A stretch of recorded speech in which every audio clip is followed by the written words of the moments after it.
Okay, ladies, thank you for coming to the Women's Dragon Dance Seminar. So thank you. There's a great turnout, so I'm glad you all came. What we're doing here, we want to talk about women's health and fitness, and we're going to end it up with competing. They are two totally separate, different things, so we just want to make sure you guys know that. Eating a healthy lifestyle or living a healthy lifestyle and competing are two different lifestyles, okay?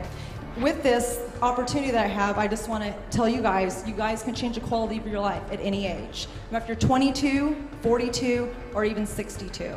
And then I guess the rest of you are interested in competing or thinking maybe one day?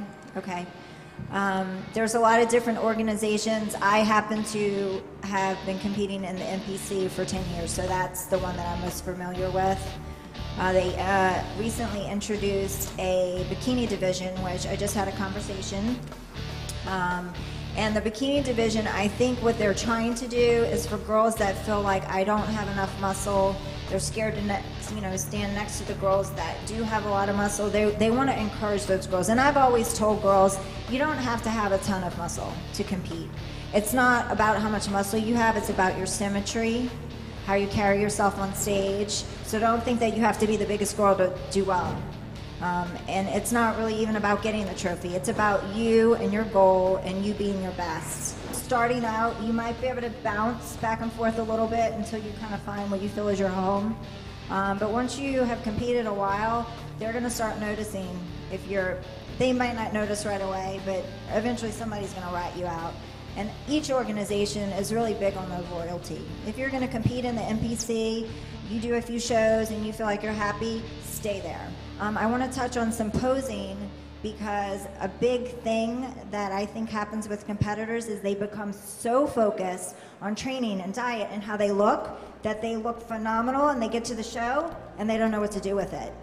And there is nothing worse to a judge than seeing a girl on stage who is scared to death. Touching on shoes. We could spend a whole nother day on competition, but I just want to give you some pointers. As far as shoes, that's always like a big, what kind of shoes? Obviously the clear shoes, because you don't want anything that's going to chop your leg off. Also, don't go with a high platform. And the reason that they don't want you to wear a high platform is because it actually distorts your leg. You have to remember that when you're doing a show, you're up on the stage, the judges are down here. They're down there looking up at you. If you have on a big platform shoe, it tends to make your calf look a lot smaller and your quads look huge, so it distorts your leg. Right, and none of the silver and diamonds and all that stuff on there either. Yeah, you want to keep it clear. I know you got some of the ladies like to wear diamonds and all that and match their shoes up, but it actually takes away. They want to see your physique. They don't care about your jewelry, which you're allowed to wear a little bit, some earrings and a bracelet and a ring and stuff, but try not to go overboard. Generally, you have to remember when you're on stage, the lights are very, very bright. It's basically, if you've ever done theater or any kind of performing arts, stage lights will wash you out. If you've ever seen someone that has tanned for a show, when they're on stage, they look great. They look like they just have this really nice tan. See them backstage and you're like, oh, because they're so dark, it's scary. So as far as a suit color, you have to remember that too. If you pick out,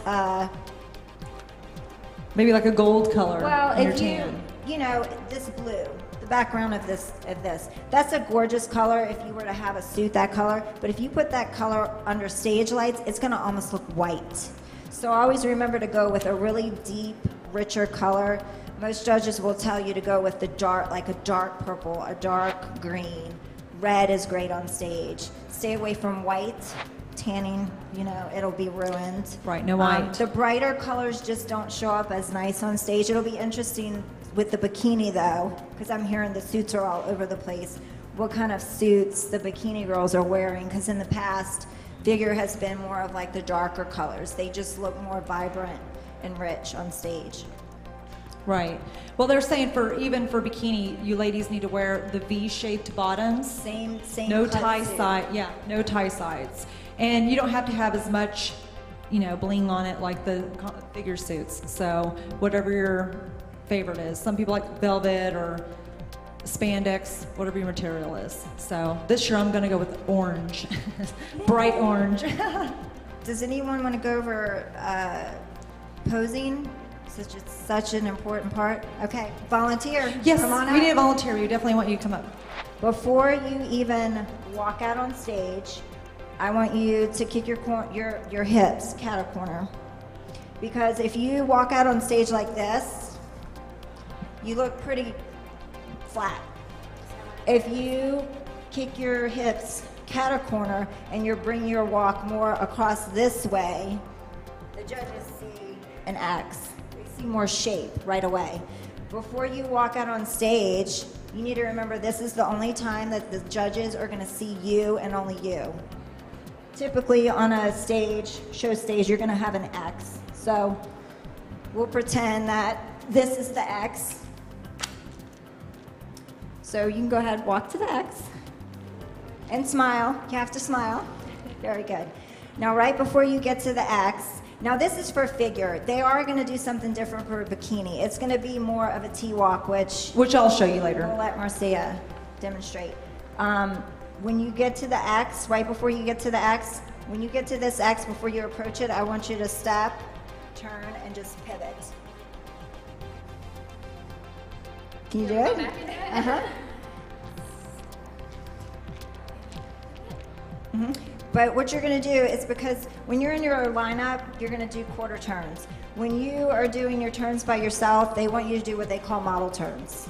So this is when you can have fun and play it off. When you're doing your quarter turns, it's very, this is where you are. So when you get to that X, you're going to step one foot to the X, step back, and as you step back, you can pull in, bring your hip up, bring your hip up, press your foot in. You're going to drape your left arm, put your right hand on your hip. Good. And even when you're doing this, don't pull your shoulders back. Make sure you keep your back. Bring out your lats a little bit so you have a nice, wide back. And this arm, I call it rule of thumb. If your thumb can't touch your body, it's way too far out to the side, even when you're doing your quarter turns. And they will call you out. They've gotten very strict with that over the last couple of years. If a judge sees you with your arms way out to the side, they'll start calling numbers. If they call your number, forget it. Forget it, you're in bad shape. So you want your thumb to go to grease. Mm-hmm. Good, perfect. And also when you're doing your quarter turns, on stage, you're probably gonna go way too fast unless you do this. When you go to do your turns, when you get into your first position, in your mind, do a slow 3 count. 1, 2, 3. It's gonna feel like forever for you, but it's not. And remember, this is the only time that the judges are looking at you. Do a 3 count before you turn. Go into your back pose. 3, 2, 1. And make sure you do that, because if not, see it all the time, the girls are like, and they're gone. They're history, and the judges are like, whoa. All right? I never had anybody tell me all this. If you happen to be the first girl that comes out on stage, you're feeling all good, you go through your poses, you're striking a pose, you go over there. Do not watch the other 10 girls that come out on stage. Because if you've ever been to a show, and if you go to a show, I want you to watch, in most cases, that girl that comes out on stage the first time that's looking all good, having fun. By the time those other 10 girls come out, she's like this. Put blinders on. You know what? You can't change who's there. Can't change, it's done. If you give it 110%, you're gonna walk away feeling good. That's all that matters. You might be disappointed and not be happy where you placed, but if you give it 110%, which is so important, I always tell my girls, you know what? If you eat those few cookies and you don't place where you thought you should have placed, you're gonna wake up the next day kicking yourself, because in your mind, you're gonna be thinking, oh, if I hadn't eaten that cookie, could I have done better? If you do what you're supposed to do and you give it 110% and you don't make the top 5, you're gonna walk away probably crying and upset, and I'm never doing another show. But by the next day, you know what? You're like, wow, I wouldn't look like this if I hadn't done that, and I want to place in the top 5, so I'm gonna work even harder. Back to Rich's persistence. You know, and the whole show thing, it's either in your blood or it's not, and you're gonna know the first time. If you do a show and you had fun, you're gonna keep doing it.